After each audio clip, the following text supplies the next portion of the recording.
Hamas के खिलाफ IDF का बड़ा ऑपरेशन जबालिया में हमास के ठिकानों पर हमला किया। आईडीएफ की यलम यूनिट का बड़ा एक्शन देखने को मिल रहा है हमास के खिलाफ।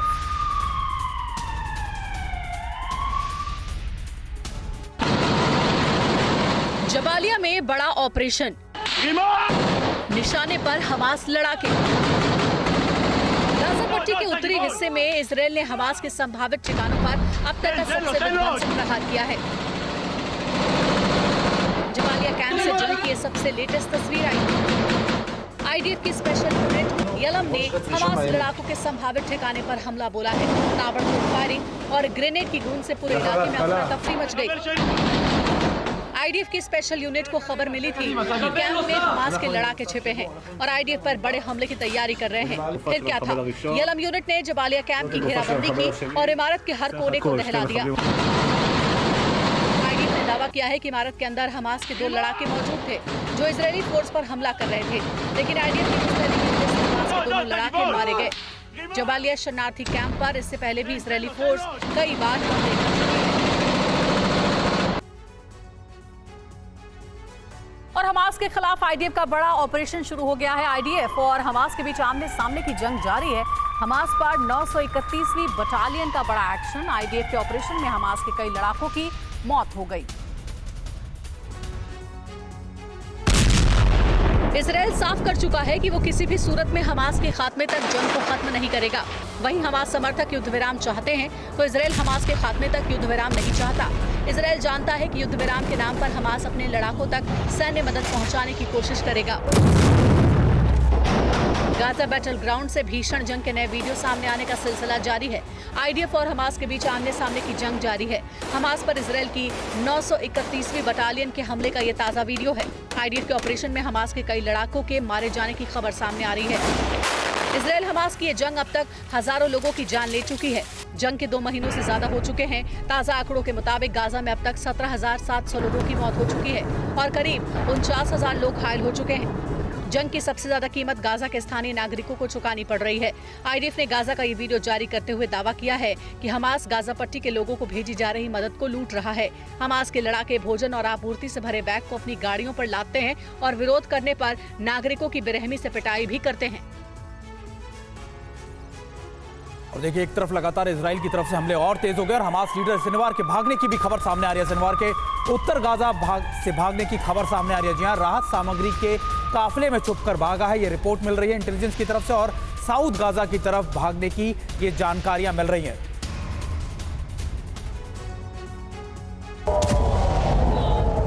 दक्षिण गाजा पर इजरायल अब तक के सबसे विध्वंसक हमले की तैयारी कर चुका है। दावा किया जा रहा है कि हमास लीडर याह्या सिनवार, जिसे इजरायल 7 अक्टूबर के हमले का मास्टरमाइंड मानता है, उसके दक्षिण गाजा में छिपे होने का खुफिया इनपुट इजरायल को मिला है, जिसके चलते इजरायल ने इस विध्वंसक हमले की तैयारी की है। लेकिन याह्या सिनवार को लेकर जो ताजा खबर सामने आई है, अगर वो सच है तो सिनवार के खात्मे का जो प्लान इजरायल ने बनाया है वो फेल हो सकता है। खबरें हैं कि हमास लीडर याह्या सिनवार दक्षिण से उत्तर गाजा भाग चुका है। दक्षिण गाजा में इजरायल के विध्वंसक हमले की तैयारी की खबर सामने आने के बाद सिनवार किसी राहत सामग्री काफिले में छुपकर यहां से भाग निकला। लेकिन इजरायल की खुफिया एजेंसियों को अभी भी सिनवार के दक्षिण गाजा में छिपे होने का शक है। इजरायल को शक है कि वो दक्षिण गाजा के खान यूनिस इलाके के किसी सीक्रेट ठिकाने पर छिपा हो सकता है। कुछ रिपोर्ट में दावा किया गया है कि दक्षिण गाजा पर इजरायल के विध्वंसक हमले को रोकने की साजिश के तहत हमास ने गुमराह करने के लिए सिनवार के भागने की खबरों को फैलाया है, जबकि सिनवार अभी भी खान यूनिस की किसी सुरंग में छिपा हुआ है। और एक और बड़ी खबर आ रही है, लाल सागर में बढ़ सकती है जंग। हूती विद्रोहियों के खिलाफ अमेरिकी प्लान सामने आया है। खाड़ी देशों के साथ अमेरिका की चर्चा। हूती विद्रोहियों पर सैन्य कार्रवाई की संभावनाएं हैं। अमेरिकी वॉरशिप यूएसएस करनी को लाल सागर में रोक दिया गया। लाल सागर से लगातार इजरायल पर हमले कर रहे हैं हूती विद्रोही।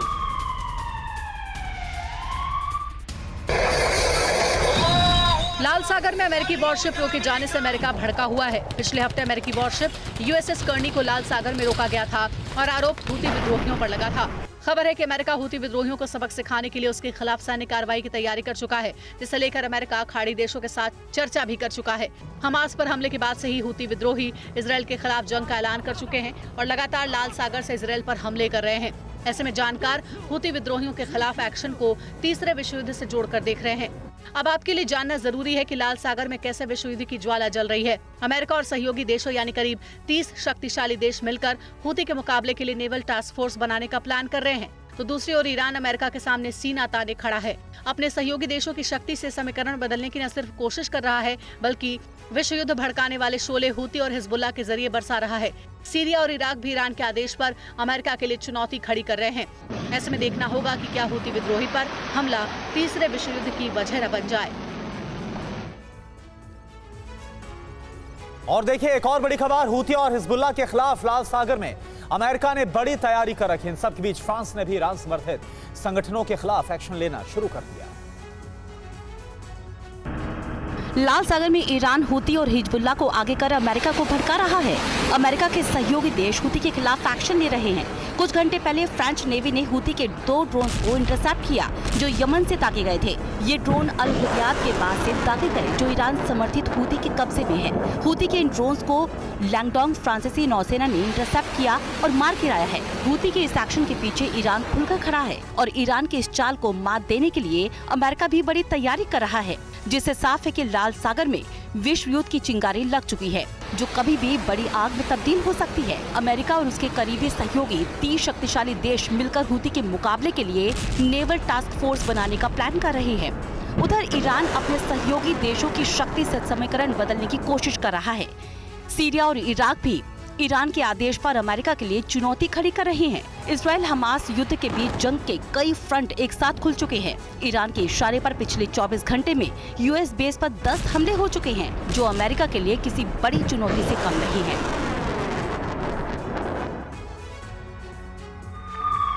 वेस्ट बैंक के तुबास में इजरायली सेना ने हमला किया है। तुबास के एक घर पर की गई बमबारी, हमले के बाद दिखी आग की लपटें।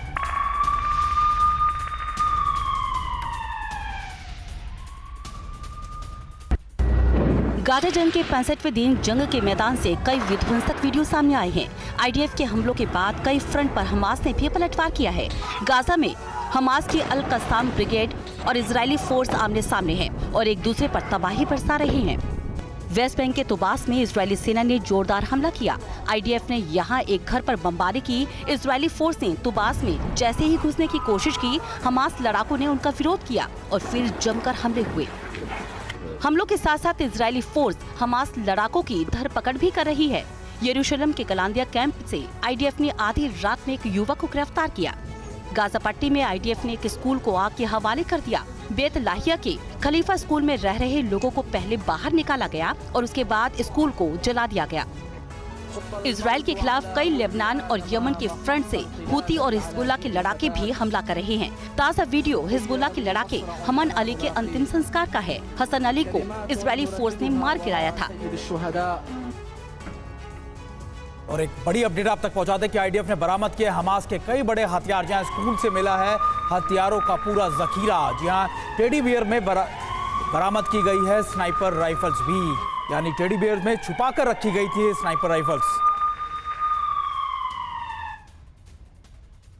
तबाह करने के बाद से ही इजरायली सेना की गाजा में छापेमारी जारी है। आईडीएफ ने दावा किया है कि उसने गाजा शहर के एक स्कूल से भारी तादाद में हथियार और गोला बारूद बरामद किया है। आईडीएफ का कहना है कि यूएनआरडब्ल्यूए के एक स्कूल में तलाशी के दौरान हथियार बरामद किए गए। वहां छिपे हमास के लड़ाकों ने हथियार जमा कर रखे थे। आईडीएफ ने यहाँ पर एक टेडी बियर में छिपी एक स्नाइपर राइफल बरामद की। इसके अलावा एक स्कूल की कक्षाओं में हथियार पाए गए। साथ ही यूएनआरडब्ल्यूए के बैग में छिपाए गए हथियारों को बरामद किया गया। गाजा शहर के सजाइया में एक स्कूल के पास कैफिर ब्रिगेड के लड़ाकों के दस्ते से सामना हुआ। इस दौरान हुई गोलीबारी में हमास के कई लड़ाके मारे गए। गोलीबारी खत्म होने के बाद जब इजरायली सेना ने स्कूल की तलाशी ली तो उन्हें हथियारों का जखीरा मिला। इजरायली सेना को उस स्कूल से बड़ी संख्या में AK-47 राइफल मिली। इसके अलावा कई दूसरे छोटे हथियारों और हथगोलों को छिपा कर रखा गया था। इसके अलावा इजरायली सेना की पैराट्रूपर ब्रिगेड ने हमास की एक सुरंग शाफ्ट का भी पता लगाया। इसके बाद उस शाफ्ट को नष्ट कर दिया गया। आईडीएफ के मुताबिक एक अन्य सुरंग में हथियार रखे हुए थे और वहाँ एक लिफ्ट भी लगी हुई थी। और एक बड़ी खबर आ रही है, संयुक्त राष्ट्र सुरक्षा परिषद में अमेरिकी रुख पर विवाद बढ़ गया है। फिलिस्तीन ने अमेरिका के वीटो को कहा गैर जिम्मेदाराना। गाजा में नरसंहार का आरोप भी अमेरिका पर मढ़ा है। इजरायल ने यूएनएससी में यूएस के रुख को सराहा है। हमास के खात्मे तक ऑपरेशन जारी रखेंगे, ये भी कहना है नेतन्याहू का।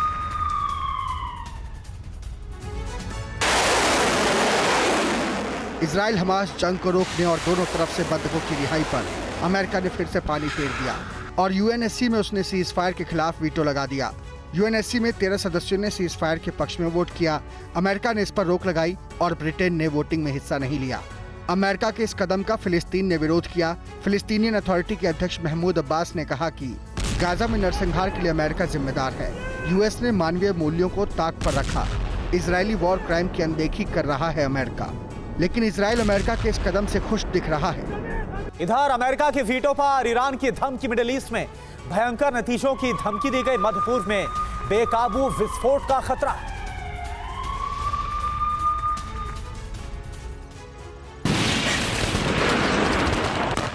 अमेरिका एक तरफ गाजा के लोगों से हमदर्दी जता रहा है और दूसरी ओर हमास के खात्मे में इजरायल का खुलकर साथ दे रहा है। ये ऐसी स्थिति है जहां ना तो आम लोगों को बचाया जा सकता है और ना ही जंग को रोका जा सकता है। यही वजह है कि सीज फायर पर अमेरिका के वीटो से ईरान सहित दुनिया के कई देश नाराज हैं और बाइडेन की नीयत पर सवाल उठा रहे हैं। ईरान ने तो अमेरिका के इस कदम के बाद उसे सीधी सीधी धमकी दे दी है। ईरान के विदेश मंत्री ने कहा है कि अमेरिका वीटो से मध्य पूर्व में बेकाबू विस्फोट का खतरा है। जब तक अमेरिका इसराइल के अपराधों और युद्ध जारी रखने का समर्थन करता है, तब तक क्षेत्र की स्थिति किसी भी वक्त विस्फोटक हो सकती है। अमेरिका की हरकत से मिडिल ईस्ट भी गुस्से में है। अरब इस्लामिक देशों की मंत्री स्तरीय समिति की बैठक में गाजा में तुरंत युद्ध विराम की मांग की गई और गाजा में इजरायल की कार्रवाई का विरोध किया गया। अमेरिका के वीटो पर कतर, जॉर्डन, मिस्र, तुर्की और सऊदी अरब ने भी नाराजगी जताई। चीन और रूस ने भी अमेरिका के फैसले को पाखंड बताया। साउथ चाइना सी में चीन ने एक बार फिर से दबंगई दिखाई है। चीनी कोस्ट गार्ड ने फिलीपींस के जहाज पर वाटर कैनन से हमला किया। साउथ चाइना सी में चीन ने एक बार फिर से अपनी दादागिरी दिखाई है। चीन के कोस्ट गार्ड्स ने फिलीपींस के जहाजों पर हमला किया। चीन ने मछुआरों के जहाज पर वाटर कैनन चलाई। चीन ने पहले जहाजों की घेराबंदी की और उसके बाद उन पर हमला कर दिया। चीन का दावा है कि फिलीपींस के जहाज उनकी सीमा में घुसे थे, इसलिए कार्रवाई की गई। फिलीपींस के 3 जहाज को निशाना बनाया गया, जिसके बाद फिलीपींस ने नाराजगी जताई और दावा किया कि चीन ने जिन जहाजों पर हमला किया वो मछली मारने वाली नौकाओं तक जरूरी सामान पहुंचाने जा रहे थे। चीन की यह हरकत अमानवीय है। फिलीपींस ने भी यह दावा किया है कि चीन तटरक्षक बाजोडी मासिनलोक के दक्षिण पूर्व प्रवेश द्वार पर अवैध रूप से एक फ्लोटिंग बैरियर भी तैयार कर रहे हैं, जो उनके अधिकार क्षेत्र का उल्लंघन है। दक्षिण चीन सागर में कई ऐसे आइलैंड हैं जिन पर चीन अपना दावा करता रहा है। इन आइलैंड्स को लेकर ताइवान और वियतनाम से भी विवाद चलता रहा है। साउथ चाइना सी के स्प्रेटली आइलैंड को लेकर फिलीपींस और चीन में तनातनी है। हालांकि इन टापुओं में कच्चे तेल का स्टॉक और प्राकृतिक गैस का भंडार है, जिसकी वजह से कई देश आमने सामने। और एक और बड़ी खबर का रुख कर लेते हैं। गोगा मेडी हत्याकांड पर नया खुलासा सामने आया, जहां आरोपी रोहित और नितिन को विदेश भेजने का वादा किया गया था। दोनों आरोपियों को 50-50 हजार रुपए दिए भी गए थे। रेप केस में जेल गया था आरोपी रोहित राठौर, यानी पहले भी जेल जा चुका। रोहित को लगता था कि गोगा मेडी उसे जेल भिजवाएगा।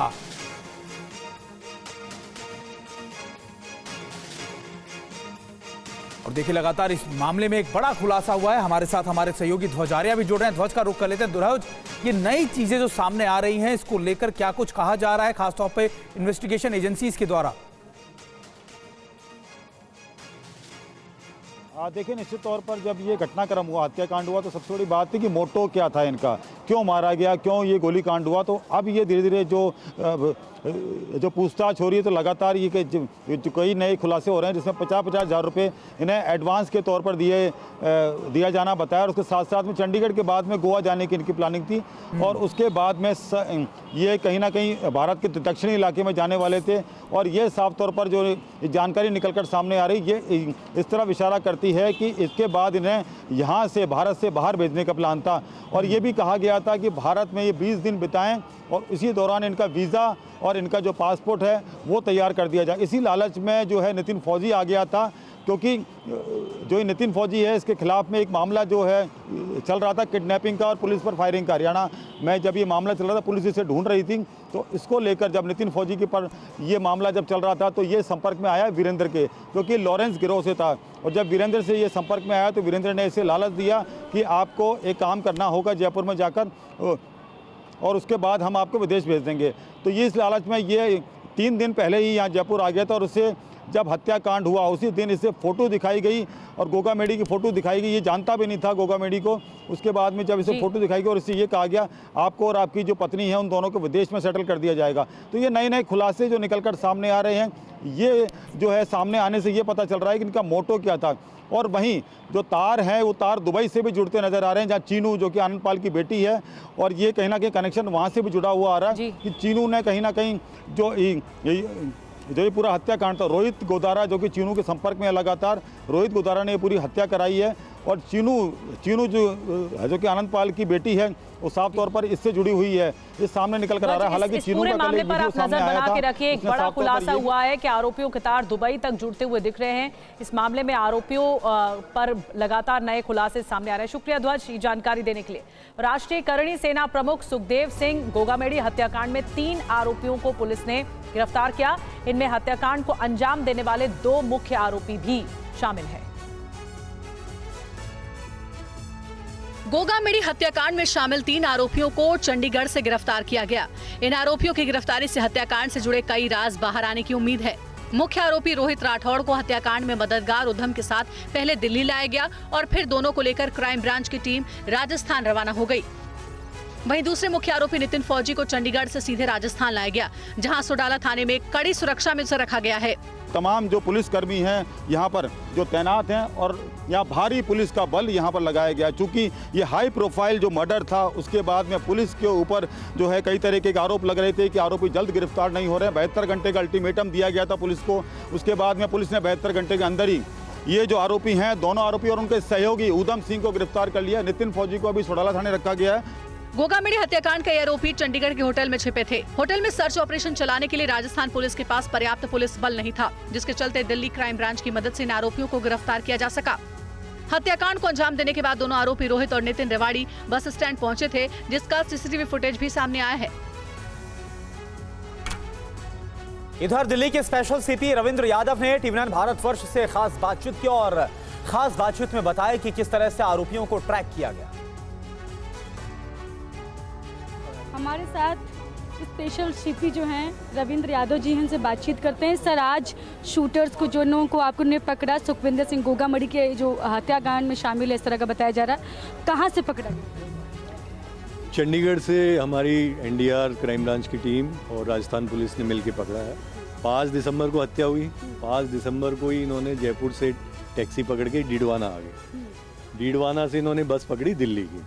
उस समय राजस्थान पुलिस को के सूत्र ने उनको अलर्ट किया और एडीजी क्राइम जो दिनेश हैं उन्होंने हमसे रिक्वेस्ट की कि आप अपनी टीम को जैसे ही बस दिल्ली पहुंचे इनको गिरफ्तार कर लें।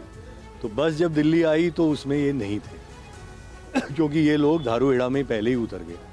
तो जब बैक ट्रैक किया हमने हमारी टीमें, तो हमें लगा कि धारूहेड़ा उतरे हैं तो अब ये पंजाब भी जा सकते हैं, हरियाणा भी जा सकते हैं या यूपी भी जा सकते हैं। तो हमने सारी टीमें अलर्ट किया। तो उतर गए, अब आगे कहाँ गए?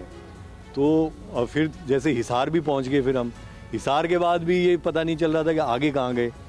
तो फिर ये ट्रैक हुआ कि ये शायद हिमाचल की तरफ जा रहे हैं और हिमाचल को जब हम ट्रैक करते गए तो फिर लगा कि ये मनाली पहुंचे और तुरंत ही वापस भी हो लिए।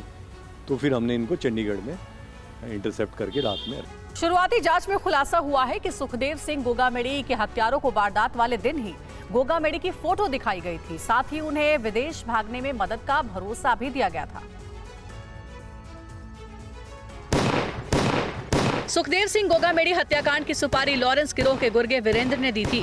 पुलिस जांच में सामने आया है कि लॉरेंस ग्रुप के राजस्थान में सक्रिय गुर्गे वीरेंद्र ने ही दोनों शूटर्स से संपर्क किया था। आरोपी नितिन फौजी और रोहित राठौड़ को हत्याकांड की सुपारी दी। वारदात वाले दिन ही हत्याकांड के मुख्य आरोपी नितिन फौजी को गोगामेडी की फोटो दिखाई गई थी। नितिन को नहीं पता था कि गोगामेडी कौन है, बस उसे बताया गया था कि उसे बड़ी वारदात को अंजाम देना है।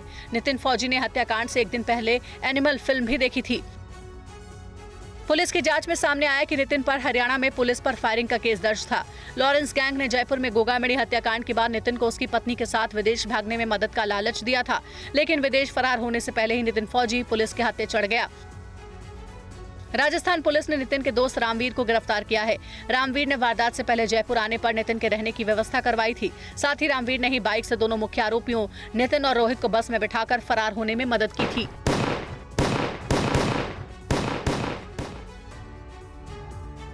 और देखिए, इस हत्याकांड में नए नए खुलासे हो रहे हैं और इसी बीच जयपुर पुलिस कमिश्नर बीजू जॉर्ज जोसेफ ने यह भी बताया कि किस तरीके से ये दोनों आरोपी पुलिस गिरफ्त से लगातार 2 दिन तक बचते रहे। पहले 2 दिन ये जो मुलजिमान से 6-8 घंटे पीछे थे हमारे टीम में। जब कोई लोकेशन में पहुंचे तब पता चला कि यहाँ से सुबह निकला था, या सुबह हम पहुंचे तब पता चला कि पिछले शाम तक थे। इस तरह का सिचुएशन था। तो उस दौरान सबसे पहले हमें अच्छा इन्फॉर्मेशन मिला महेंद्रगढ़ पुलिस से, हरियाणा से। उनका जो इन्फॉर्मेशन हमने डेवलप किया, वो इन्फॉर्मेशन डेवलप करके हम हिसार पहुंच गया। हिसार में जो कल जो कार्रवाई हुआ, वहां पे उसके साथ एक तीसरा आदमी जुड़ गया हिसार में। वो तीसरा आदमी के पास जो सूचनाएं थे, वो हमारा कुछ ऑफिसर्स ने उसको डेवलप किया। उस दौरान दिल्ली पुलिस का स्पेशल टीम भी हमारे साथ शामिल हो गया। हम कुछ इंफॉर्मेशन पंजाब पुलिस के साथ भी शेयर किया। पंजाब पुलिस ने भी हमें कुछ डायरेक्शन दिया। और एक और इंफॉर्मेशन मिली है, चंडीगढ़ में नाम बदलकर रुके थे शूटर्स। सेक्टर 24 के होटल कमल प्लेस में रुके थे। नाम बदलकर रोहित नितिन उधम रुके थे। फर्जी आईडी पर कमरा नंबर 105 में रुके थे। ये जानकारी निकलकर सामने आई है। शनिवार रात 7:40 पर होटल में इन आरोपियों की एंट्री हुई थी। होटल का जो रजिस्टर है उसकी तस्वीर आप तक दिखा रहे हैं। फर्जी हस्ताक्षर भी किए गए और फर्जी आईडी कार्ड दिखाकर बताया जा रहा है कि 7:40 पर शाम को इन्होंने होटल में एंट्री ली। इन आरोपियों ने फर्जी आईडी कार्ड दिखाया गया और कमरा नंबर 105 में रुके।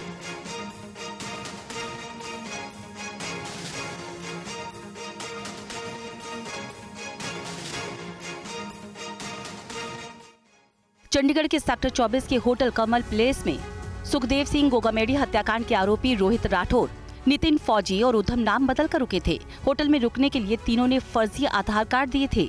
होटल में तीनों आरोपियों ने जयवीर, दविंदर और सुखबीर के नाम से एंट्री करवाई थी। तीनों ही कमरा नंबर 105 में रुके थे और बताया था कि ये लोग मनाली से आए हैं। शनिवार रात गिरफ्तारी से कुछ देर पहले ही तीनों ने होटल में एंट्री की थी। खबर है कि तीनों आरोपी शनिवार रात करीब 7:30 बजे होटल में आए थे और 30-40 मिनट के बाद ही पुलिस वहां पहुंच गई और वहां से तीनों को गिरफ्तार कर लिया। राजस्थान क्राइम ब्रांच ने दिल्ली पुलिस की क्राइम ब्रांच के साथ मिलकर इन आरोपियों की गिरफ्तारी की थी। हत्यारों की गिरफ्तारी के बाद राजस्थान बीजेपी अध्यक्ष सीपी जोशी का बयान सामने आया है। देखिए, सुखदेव गोगामेडी जी की हत्या ने सबको स्तब्ध किया है और इसकी जानकारी आते ही मैंने महामहिम राज्यपाल महोदय से, मुख्य सचिव से, डीजीपी से, सभी अधिकारियों से मैंने व्यक्तिगत वार्ता की और सब लोगों ने त्वरित कार्रवाई करते हुए। और चलिए आगे बढ़ते हैं। राजस्थान में सीएम की रेस को लेकर क्या बड़ी खबर है। राजस्थान में सीएम को लेकर हलचल और तेज हो गए। वसुंधरा राजे जयपुर पहुंच गई हैं। जयपुर आवास पर विधायक उनसे मुलाकात करने के लिए पहुंचे हैं। कुछ पूर्व मंत्रियों ने भी मुलाकात की है। तो आपको बता दें कि दिल्ली के बाद अब दिल्ली से जयपुर एक बार फिर से वसुंधरा राजे पहुंच गई हैं और जयपुर में जो उनका आवास है, जयपुर आवास पर बड़ी संख्या में विधायक उनसे मिलने के लिए पहुंचे। ये इससे पहले भी जब वसुंधरा राजे ने दिल्ली का रुख किया था, उसके पहले बताया जा रहा था कि 40 के करीब विधायक उनसे मुलाकात करने पहुंचे थे और एक बार फिर से अब मुलाकातों का दौर शुरू हो गया है।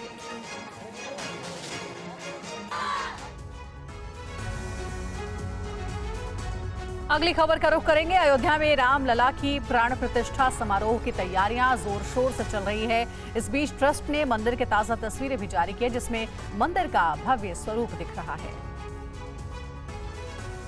ट्रस्ट से जारी तस्वीरों में राम मंदिर की भव्यता देखी जा सकती है। तस्वीर में गर्भगृह की भव्यता देखते ही बन रही है। दीवारों पर अद्भुत नक्काशी की गई है, जबकि बीचों बीच एक चबूतरे जैसी आकृति नजर आ रही है। मंदिर के गर्भगृह की तस्वीरें श्री राम जन्मभूमि तीर्थ क्षेत्र ट्रस्ट के महासचिव चंपत राय ने सोशल मीडिया पर शेयर की है। उन्होंने सोशल मीडिया पर लिखा कि प्रभु श्री राम लला का गर्भगृह स्थान बनकर लगभग तैयार है। हाल ही में लाइटिंग फिटिंग का कार्य भी पूरा कर लिया गया है। उद्घाटन से पहले मंदिर का निर्माण कार्य काफी तेजी से चल रहा है। अयोध्या में बन रहे भगवान श्री राम के भव्य मंदिर के प्रथम तल का काम लगभग पूरा हो गया है। मंदिर का गर्भगृह भी बनकर करीब करीब तैयार हो चुका है। प्रगति समीक्षा की जा रही है और 22 जनवरी को जो कार्यक्रम है प्राण प्रतिष्ठा का, वो सही और पूर्ण रूप से हो सकेगा। यह पूरा प्रयास है, आश्वस्त हैं और भगवान राम नए मंदिर में अपना स्थान लेंगे। 22 जनवरी को प्रधानमंत्री नरेंद्र मोदी भगवान रामलला की प्राण प्रतिष्ठा करेंगे। श्री राम मंदिर के निर्माण की ऐतिहासिक और गौरवपूर्ण यात्रा को रेखांकित करते हुए वरिष्ठ पत्रकार और टीवी 9 ग्रुप के full time director Hemant Sharma ji की नई किताब राम फिर लौटे का दिल्ली में लोकार्पण हुआ। इस कार्यक्रम में राजनीति और समाज सेवा से जुड़े गणमान्य लोगों ने शिरकत भी की।